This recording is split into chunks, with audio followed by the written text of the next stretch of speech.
बार तो ब्राह्मण को गुस्सा आ गया कि अरे आप कैसे व्यक्ति है, आप कैसे ब्राह्मण है, जगन्नाथ जी क्या आज्ञा का पालन नहीं करते, ऐसे कह दिया। एक बार तो उसको गुस्सा आ गया। जो भगवद गीता को पढ़ता नहीं है, अपने जीवन में नहीं लगाता है, तो जो भी वो धर्म के कार्य करता है, जो भी वो पुण्य कर्म करता है, तो उसके सारे धर्म का कार्य, सारे पुण्य कर्म निष्फल हो जाते हैं। Bhagavad Gita is how to live our life and be happy. So if you want to be happy, then follow the Bhagavad Gita and chant Hare Krishna Mahamantra and be happy. So if you want to be happy, then follow the Bhagavad Gita and chant Hare Krishna Mahamantra and be happy. फिर उसके बाद अर्जुन जी की सारी problems दूर हो गई। अच्छा लगा? आनंद आया? अभी तो और भी आनंद दूंगा। अभी तो बस आनंद शुरुआत है, अभी यहाँ तक की शुरुआत है, अब शुरू होने वाला है आपका आनंद। हरे कृष्णा, हरे कृष्णा। हाय हेलो छोड़ो, हरे कृष्णा बोलो। हाय हेलो छोड़ो, हरे कृष्णा बोलो। जोर से बोलिए, हाय हेलो छोड़ो, हरे कृष्णा बोलो। No tension no drama only, Hare Krishna Hare Rama. और जोर से, no tension no drama, Hare Krishna Hare Rama. No tension no drama, Hare Krishna Hare Rama. Hare Krishna Hare Rama. Hari बोल। हरि बोल। अब गीता जयंती आने वाली है, तो सबसे पहले हम शुरुआत करेंगे भगवद गीता के सॉन्ग।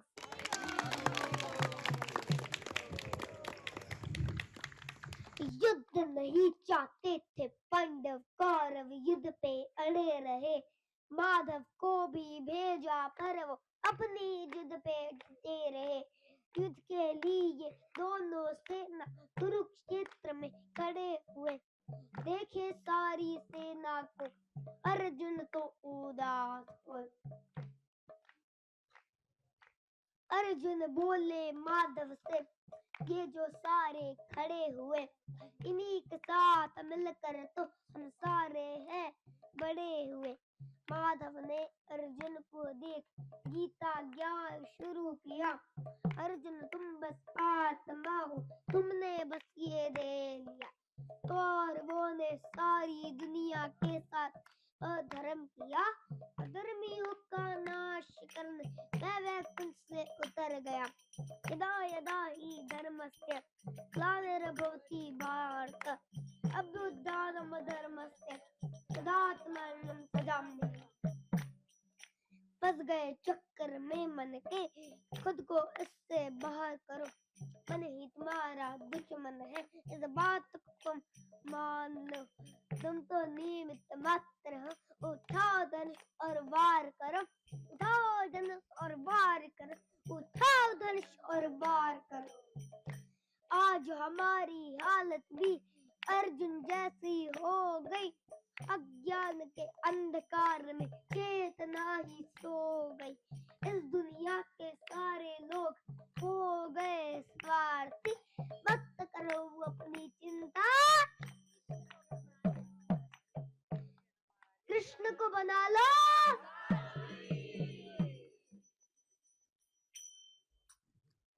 अब मैं आपको श्रीमद् भगवद गीता की इंपॉर्टेंस बताता हूँ। गीता पाठम विना सर्वम धर्मम भवति निष्फलम। इसका अर्थ होता है कि जो भगवद गीता को पढ़ता नहीं है, अपने जीवन में नहीं लगाता है, तो जो भी वो धर्म के कार्य करता है, जो भी वो पुण्य कर्म करता है, तो उसके सारे धर्म का कार्य, सारे पुण्य कर्म निष्फल हो जाते हैं। गीता यस्य ग्रहे नास्ति तस्य जन्म निरर्थकम। इसका अर्थ होता है कि जिसके घर में भगवत गीता है लेकिन वो उसको पढ़ता नहीं है, अपने जीवन में नहीं लगाता है, तो उसका जो सारे कर्म करता है, जो भी धर्म का कार्य करता है ना, जो उसका जन्म है वो निरर्थक है। तस्य जन्म निरर्थकम। अब मैं आपको श्रीमद् भगवद गीता का मीनिंग बताता हूँ, अर्थ बताता हूँ। श्रीमद् का अर्थ होता है सुंदर, भगवद का अर्थ होता है भगवान, गीता का अर्थ होता है गीत, भगवान श्री कृष्ण का गाया गया सुंदर गीत। जब लोग दुखी होते हैं तो वो गाने सुनते हैं, लेकिन जब अर्जुन जी की बात सोचो आप, जब अर्जुन जी दुखी हुए उन्होंने क्या सुना? भगवत गीता। तो उसको हम बोलेंगे भगवान श्री कृष्ण का गाया गया सुंदर गीत। अर्जुन जी ने गाने नहीं सुने, उन्होंने क्या सुना? भगवान का गाया गया सुंदर गीत। क्या है? श्रीमद् भगवद गीता। तो आप भी यदि श्रीमद् भगवद गीता को पढ़ेंगे, अपने जीवन में लगाएंगे, तो आपकी भी सारी टेंशन, सारी प्रॉब्लम्स दूर हो जाएंगी। अब मैं आपको श्रीमद् भगवद गीता की मैनुअल बताता हूँ इंग्लिश में। सबको इंग्लिश आती है? सुनना चाहते हो? हाथ खड़ा करो, देखते हैं किसी किसी ने नहीं किए। चलो, जिसको इंग्लिश आती है उसको बताते हैं। वैसे हम हिंदी में भी आपको बताएंगे।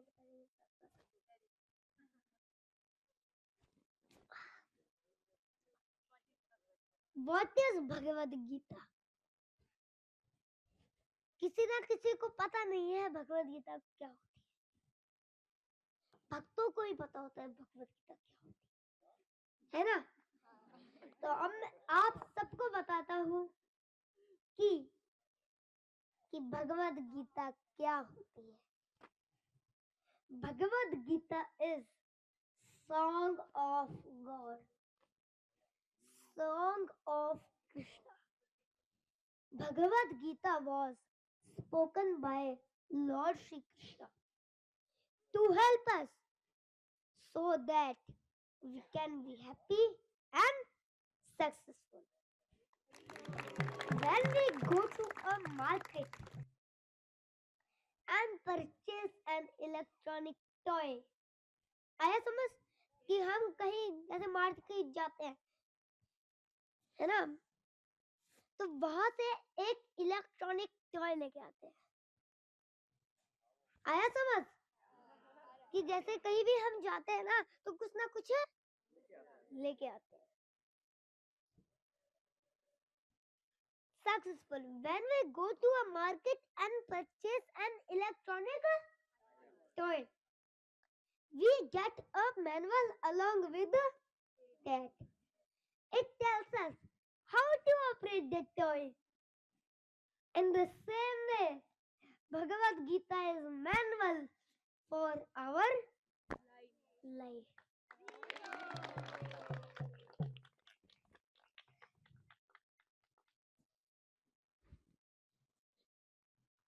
Bhagavad Gita is how to live our life and be happy.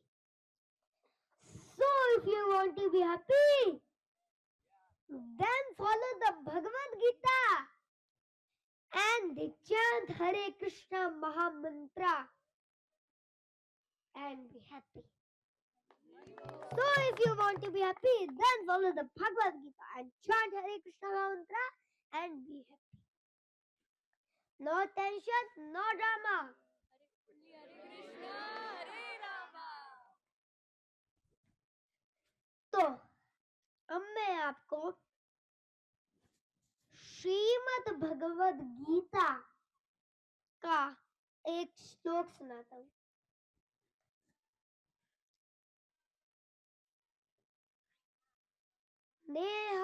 नेहाभिकर्मनाशो अस्ति प्रत्यवायु न विद्यते स्वल्पपि अस्य धर्मस्य त्राहितो महितो भयात्। इसका अर्थ होता है कि यदि कोई थोड़ा भी धर्म के रास्ते पर चलता है, राई के समान धर्म के रास्ते पर चलता है, तो वो बड़े से बड़े भय से मुक्त हो जाता है। कि जैसे अर्जुन जी प्रॉब्लम में थे, उसी प्रकार उन्होंने कहा मैं तो युद्ध नहीं कर रहा, मेरे हाथ तो कांप रहे हैं, मैं युद्ध नहीं कर पा रहा हूँ, मेरा जो धनुष है वो हाथ से सरक रहा है और मेरी त्वचा जली जा रही है, मैं यहाँ खड़े रहने में असमर्थ हूँ क्योंकि मेरी त्वचा जले जा रही है। मुझे तो केवल अमंगल के कारण दिख रहे हैं केशव, मैं यहाँ खड़े रहने में असमर्थ हूँ। फिर उसके बाद भगवान गीता सार में अर्जुन जी ने कहा कृष्णा से, भाई देखो अब तो मैं युद्ध नहीं कर पा रहा हूँ, बस आपको जो ज्ञान देना है दो, तो मैं ठीक हो जाऊंगा। क्या कहा? मेरे हाथ कांप रहे हैं, मैं युद्ध नहीं कर पा रहा हूँ, आप मुझे अब ज्ञान दो, है ना। फिर उसके बाद भगवान ने अपना ज्ञान देना शुरू किया। इसी प्रकार यदि कोई थोड़ा भी धर्म के रास्ते पर चलता है ना, तो वो बड़े से बड़े भय से मुक्त हो जाता है। तो भगवान ने उनको ऐसा नहीं बोला कि चल तू एक काम कर, 11 ब्राह्मणों को नारियल चढ़ा दे, तेरा काम हो जाए।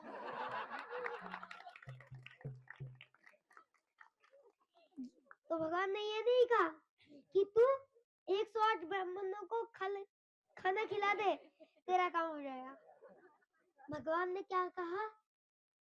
भगवद गीता। भगवान ने क्या कही? भगवद गीता कही। फिर पूरी भगवान ने भगवद गीता सुनाई। फिर उसके बाद अर्जुन जी की सारी प्रॉब्लम्स दूर हो गई। अच्छा लगा? आनंद आया?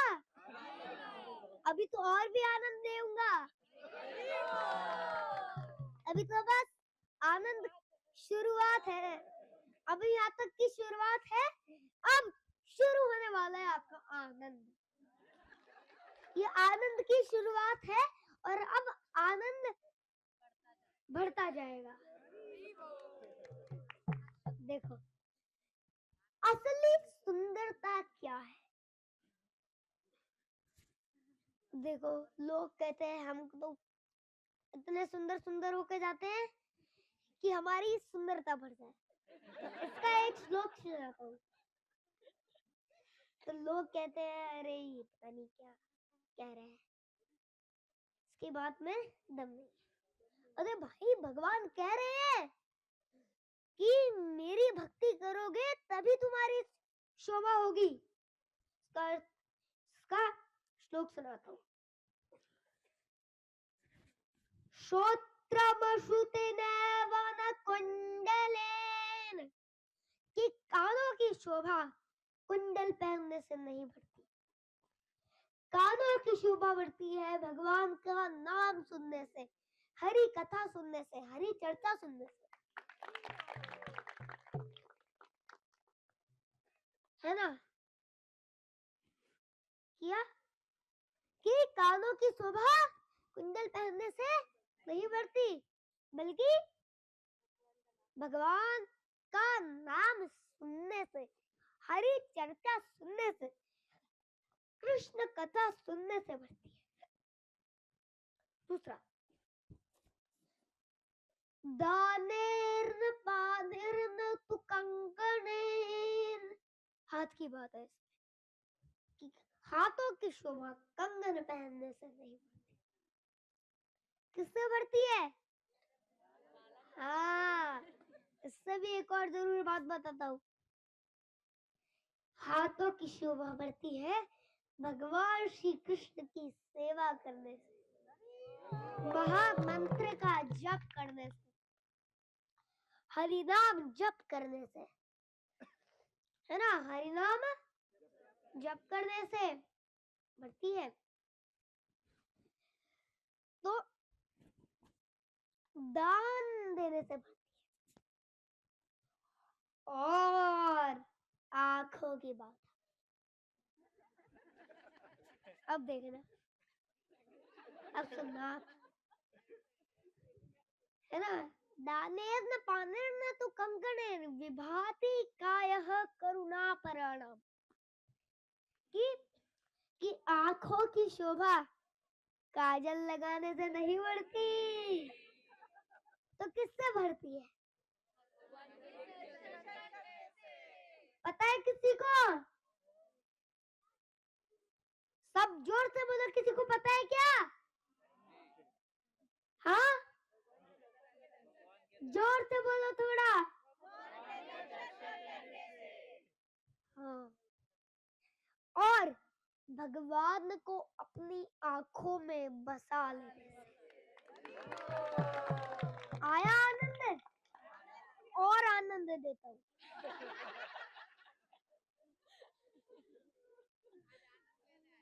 हाँ, बस इसलिए तो हम आए हैं।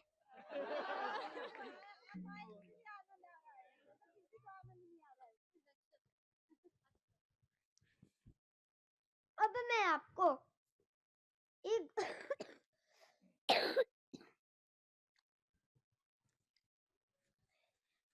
अब मैं आपको बताता हूँ कि भगवान श्री कृष्ण अपने भक्त से कितना प्रेम करते हैं। यदि वराह पुराण का श्लोक है, वराह पुराण, जो वराह जी है ना, जब से मैंने महाअवतार नरसिम्हा मूवी देखी है, तो उसमें जो वराह जी आते हैं, आप सबने देखी? आप किसी ने से हाथ खड़ा करो, सभी ने देखी है? कितनी बार देखी है? देखने दो मुझे चेक करने दो। आपने 3 बार, आपने भी 3 बार, आपने 3 बार, आपने 3 बार, आपने भी 1 बार, आपने भी 1 बार, 3, 1, 1, पीछे 3, पीछे 1, 2, 1। अब मेरे जब मैं बताऊंगा ना मैंने कितनी बार देखी, आप सब शॉक हो जाओगे।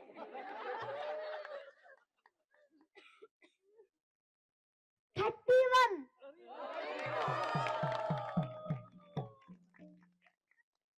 कल 32, फिर कल 33, फिर कल 34।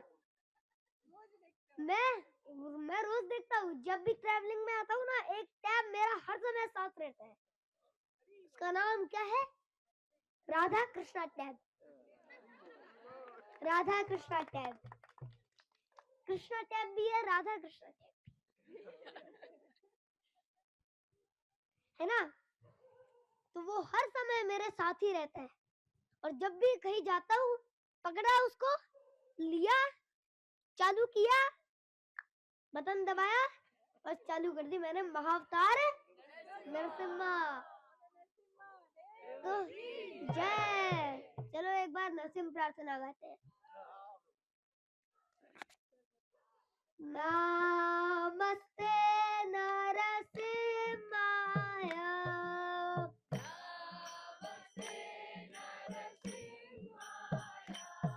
प्रहलाद नारदाई दे,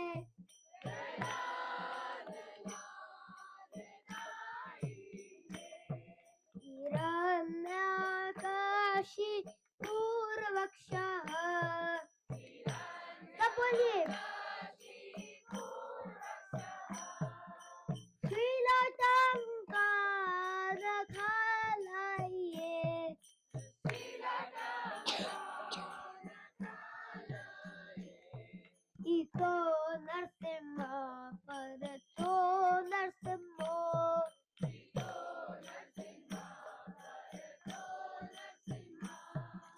यत्तो यामि ततो नरसिम्हा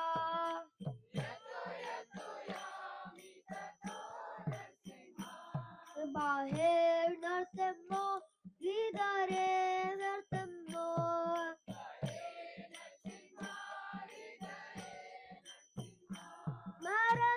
नरसिंहमादेव शरणं प्रपदे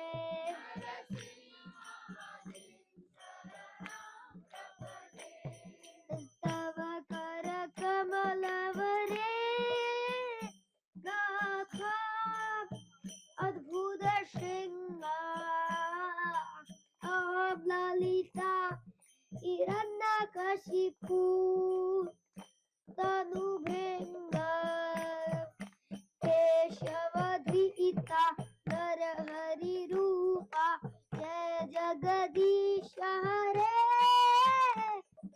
जय जगदीश हरे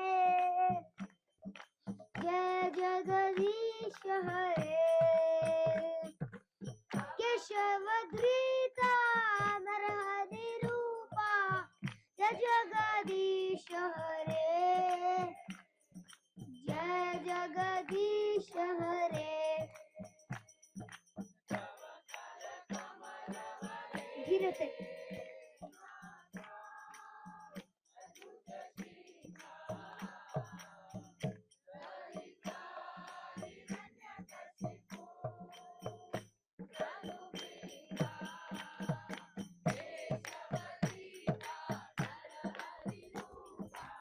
प्रभु की जय जय कीजिए।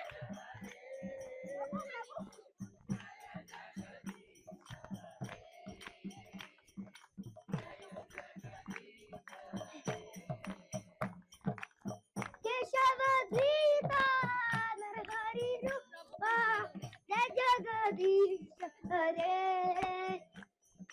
जय जगदीश हरे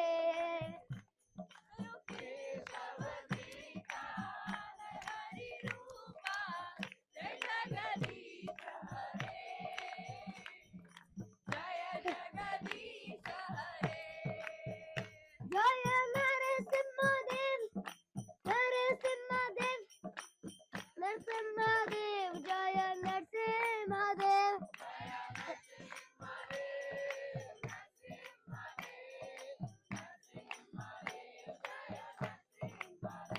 जय प्रहलाद महाराज प्रहलाद महाराज प्रहलाद महाराज जय प्रहलाद महाराज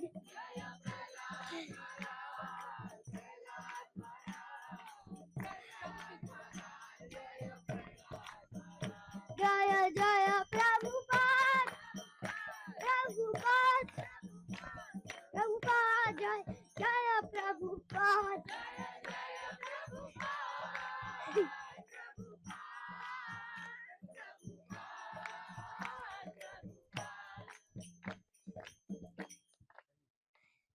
चलो अब और आनंद लेते हैं। अभी तो बस आनंद हुआ है, अब तो जब पूरा सुन लोगे ना ऐसा आनंद आएगा शॉक हो जाओगे, क्योंकि आनंद कभी खत्म नहीं होता, मजा चुटकियों में खत्म हो जाता है। चलो मैं आपको केम छो मजाમાં नहीं आनंदમાં।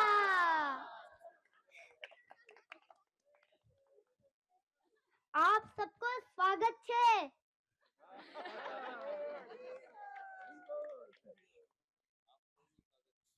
आप सब स्वागत है, मतलब आप सबका स्वागत है, क्योंकि आप यहाँ आए और कृष्ण कथा सुनी, इसलिए आप बहुत भाग्यशाली हैं।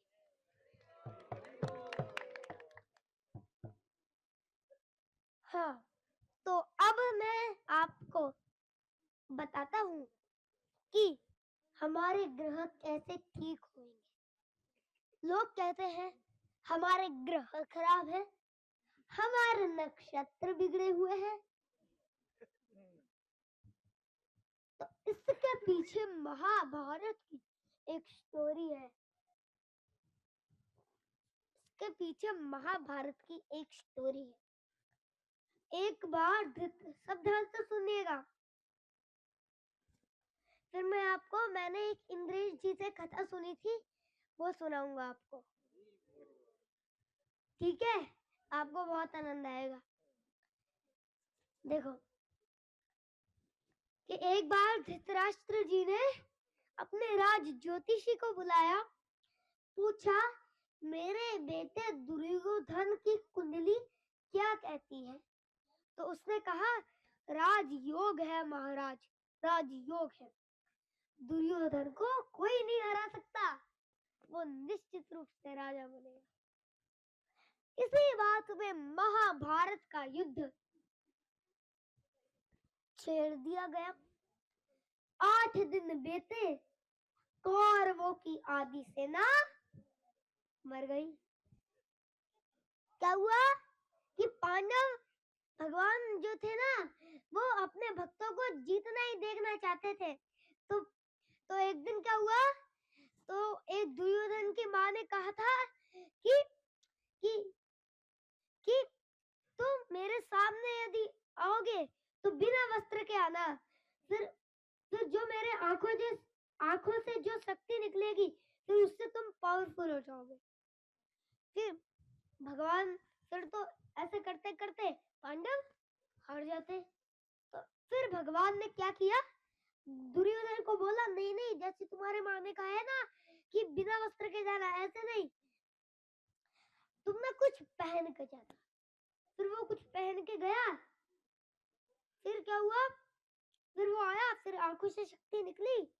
तो फिर भीम जी जो थे उनके पास गदा होता था, तो भीम जी और दुर्योधन के साथ गदे के बीच में युद्ध हुआ। तो जब उसे यहाँ मारते थे उसे लगती नहीं थी, तो भगवान ने कहा इसके यहाँ मारो।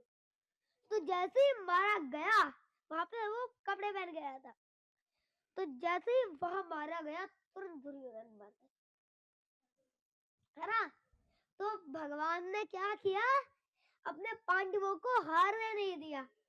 भगवान अपने पांडवों जो होते हैं ना, पांडव, 5 पांडव, युधिष्ठिर जी, भीम जी, अर्जुन जी, नकुल और सहदेव, ये 5 पांडव सब जीते थे ना। तो भगवान जो होते हैं ना, मेरी बात ध्यान से सुनना, भगवान जो है ना, वो अपने भक्तों को कष्ट में नहीं देखना चाहते, इसलिए उन्होंने दुर्योधन का कहा कि तुम कुछ पहन के जाना। फिर जैसे ही भीम जी ने उनके वहां मारा, वो मर गया। तो पांडव, कौरव हारे और पांडव जीते। आया समझ? ये कहानी। तो अब मैं आपको बताता हूँ। एक बार धृतराष्ट्र जी ने अपने राज ज्योतिषी को बुलाया, पूछा मेरे बेटे दुर्योधन की कुंडली क्या कहती है। तो उसने कहा राजयोग है महाराज, राजयोग है, दुर्योधन को कोई नहीं हरा सकता, वह निश्चित रूप से राजा बनेगा। इसी बात पे महाभारत का युद्ध छेड़ दिया गया। 8 दिन बीते, कौरवों की आधी सेना मर गई। इसी बात पे महाभारत का युद्ध स्टार्ट हुआ। इसी बात पे महाभारत का युद्ध छेड़ दिया गया। 8 दिन बीते, कौरवों की आधी सेना मर गई। तो धृतराष्ट्र जी डर गए। उन्होंने वापस ज्योतिषी को बुलाया। उन्होंने कहा कि अरे आपने तो कहा था कि दुर्योधन राजा बनेगा, लेकिन मेरी आधी सेना मर गई, तो अब दुर्योधन का राजा बनना बहुत संकट में है ना। तो फिर क्या हुआ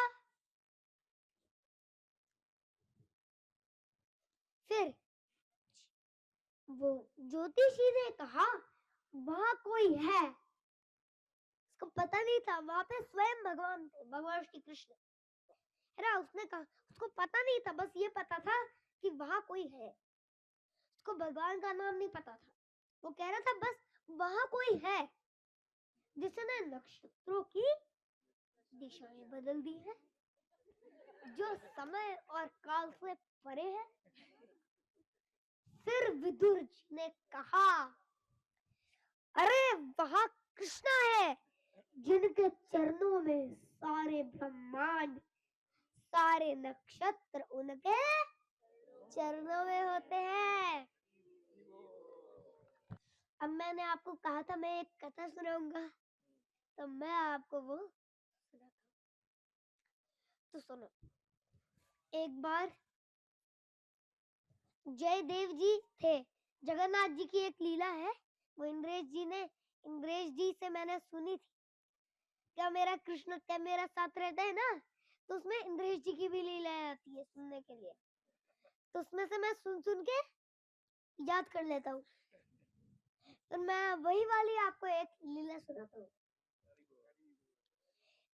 जो जयदेव जी थे, वो उन्होंने नियम लिया था हमने एक पेड़ के नीचे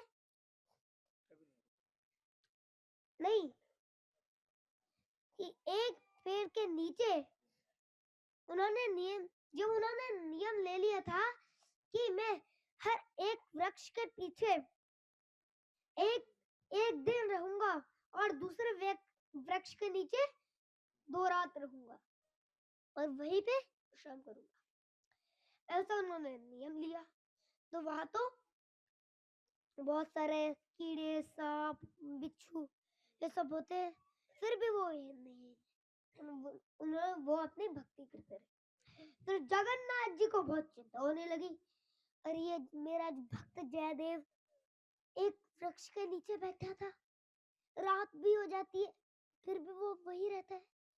फिर उनके मन को शांति नहीं मिली, उनका मन इधर उधर होने लगा कि अरे अरे अब क्या करें, उसने तो नियम ले लिया है। फिर जगन्नाथ जी को कुछ हुआ, फिर उन्होंने एक प्लान किया कि उन्होंने प्लान बनाया। एक ऋषि था, उसने जगन्नाथ प्रभु से कहा कि जब मेरी पत्नी का विवाह होएगा, जब मेरी पत्नी जन्म लेगी, तो मैं तुरंत उसके आपके चरणों में समर्पित कर दूंगा। फिर उसकी पत्नी ने जन्म लिया और फिर वो जब सो रहा था, उसको याद ही नहीं रहा कि मैंने कहा था जगन्नाथ जी से कि मैं दे दूंगा, उसको याद ही नहीं रहा। वो अपने साथ ही उसको जी रहा था। फिर जगन्नाथ जी उसके सपने में जाके कहा, अरे आपने तो कहा था, अरे आपने तो कहा था कि जब तेरी बेटी जन्म लेगी तो मैं तुम्हारी सेवा में समर्पित कर दूंगा, तो भूल गए, ऐसे कहा। फिर उसके बाद उन्होंने भगवान से बोला, हाँ मुझे याद नहीं था, लो अब मैं अपनी बेटी को लेके आता हूँ, अब से ये आपकी है, ये मेरी नहीं है। फिर जगन्नाथ जी ने कहा, ठीक है, फिर ऐसा करना कि जयदेव जी एक वृक्ष के नीचे रहते हैं। फिर उन्होंने क्या किया, उनको बोला कि आप वहां पे जाना और उनसे कहना कि जगन्नाथ जी की आज्ञा है कि वो जो बेटी है जो तूने मेरे पास समर्पित कर दी है, वो पत्नी उनसे विवाह करे, वो जो पत्नी है वो जयदेव जी से विवाह करे। हाँ, ऐसा। फिर उसके बाद फिर वो गए और उन्होंने कहा कि जगन्नाथ जी की आज्ञा है, आप इनसे विवाह कर लीजिए।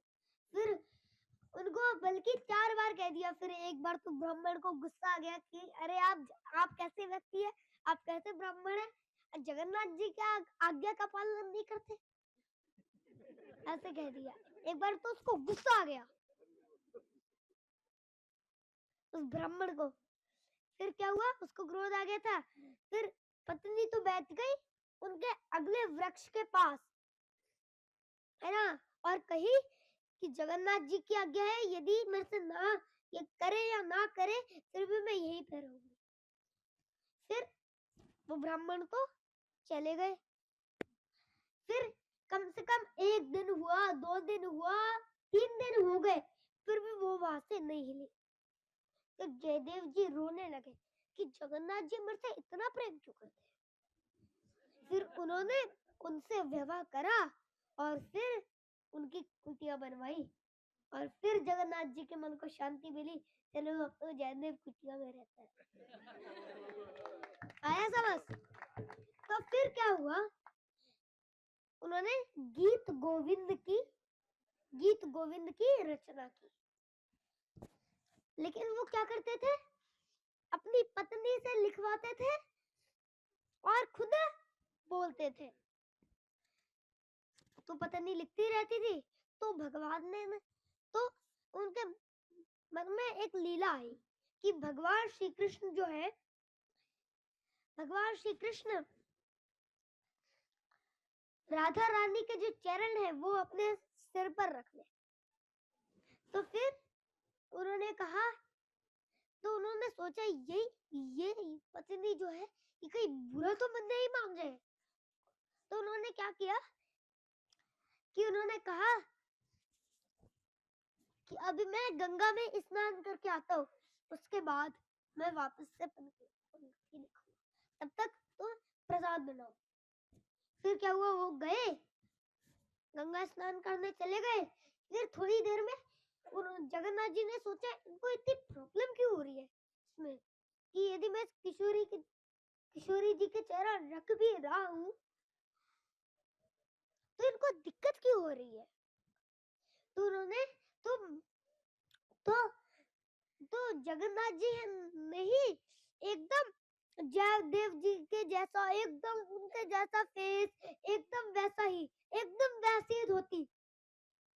तो वही भगवान जयदेव के रूप में आए और जहाँ पे उनकी कुटिया थी वहां पे जल्दी जल्दी भागे भागे आए और फिर उन्होंने कहा कि मुझे पंक्ति याद आ गई है, मैं लिख देता हूँ, आप भोजन तैयार करो, है ना। फिर उन्होंने जल्दी जल्दी लिखी, है ना, और सबसे लास्ट वाले में क्या लिख दिया, जयति जयति जय देवा, कि जयदेव जी की जय जय हो, जयदेव जी की जय जय हो, ऐसे लिख के भगवान पाया और चले गए। फिर उसके बाद असली जयदेव जी आ रहे थे स्नान करके, रास्ते में थे, है ना। तो फिर उन्होंने वही जो भगवान का उशिष्ट प्रसाद था उसको पाया।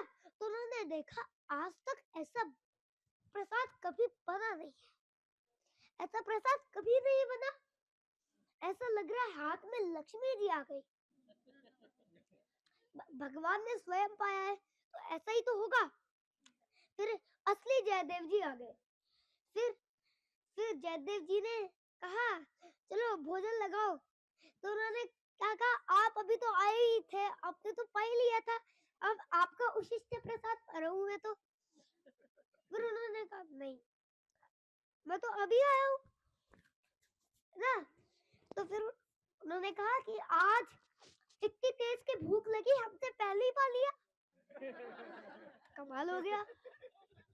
फिर क्या हुआ, उन्होंने कहा नहीं नहीं नहीं नहीं नहीं, आप आए थे, आपको याद नहीं है, आपने थोड़ा विश्राम किया था, फिर उसके बाद आपने प्रसाद पाया था, फिर उसके बाद आप सो गए थे।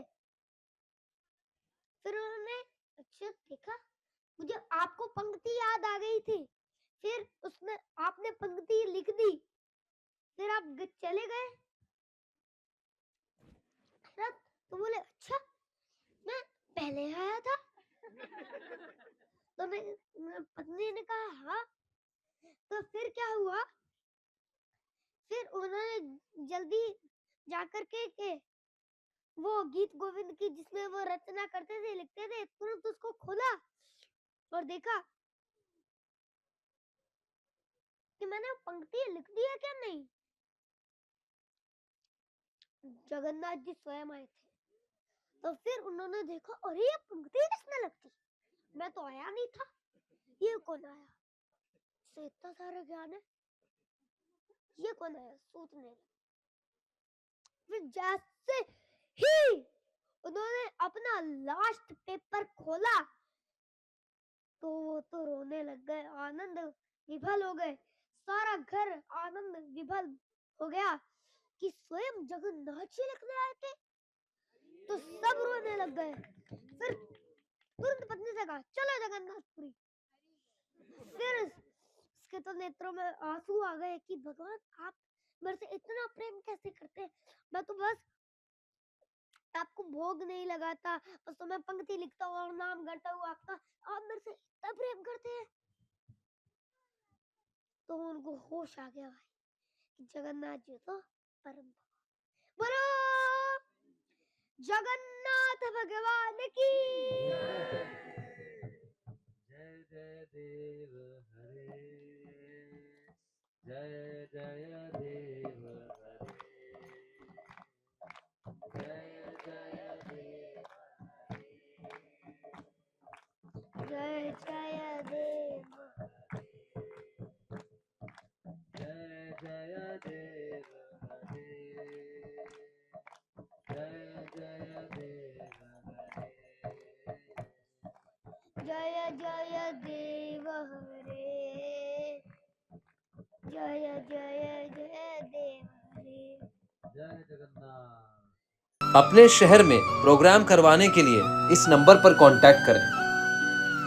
वृंदावन गोवर्धन में गुरुकुल, मंदिर और आश्रम के निर्माण में सहायता करें और श्री श्री राधा कृष्ण के प्रिय बने। जो ब्रज में भगवान का घर बनाता है, भगवान श्री कृष्ण उसका घर वैकुंठ धाम में बनाते हैं। स्क्रीन पर दिए गए अकाउंट नंबर या QR कोड को स्कैन करके आप डोनेट कर सकते हैं। डेली स्पिरिचुअल क्लिप्स के लिए सब्सक्राइब करें डॉक्टर वृंदावन चंद्रदास जी के चैनल्स को।